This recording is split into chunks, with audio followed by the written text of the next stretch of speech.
The first pioneers of space exploration were early astronomers. But modern rocket technology owes its origins to the end of World War II, where Germany developed a rocket called the V-2.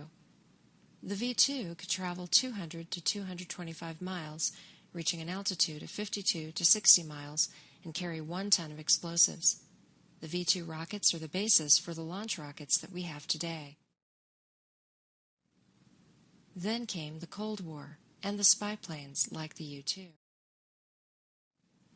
In 1957, the Russians launched the first artificial satellite, Sputnik.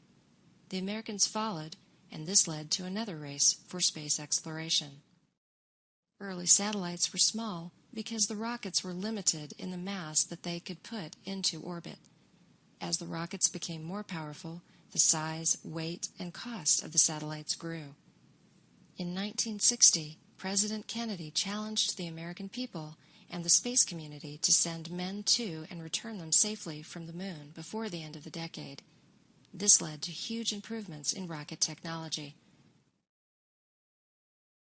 Satellites, meanwhile, grew both larger but also were miniaturized. Miniaturized satellites owe their origins to a NASA program called Gateway Special. Gateway Special was a NASA program that offered interested individuals or groups opportunities to fly small experiments aboard the space shuttle. The program, which was officially known as the Small Self-Contained Payloads Program, contained an experimental container the size of a typical home garbage can. The payload, called gas payload, and was attached to the side wall in the shuttle bay. To assure that diverse groups have access to space, NASA rotated gas payload assignments among 4 major categories of users: educational, foreign, commercial, and U.S. government.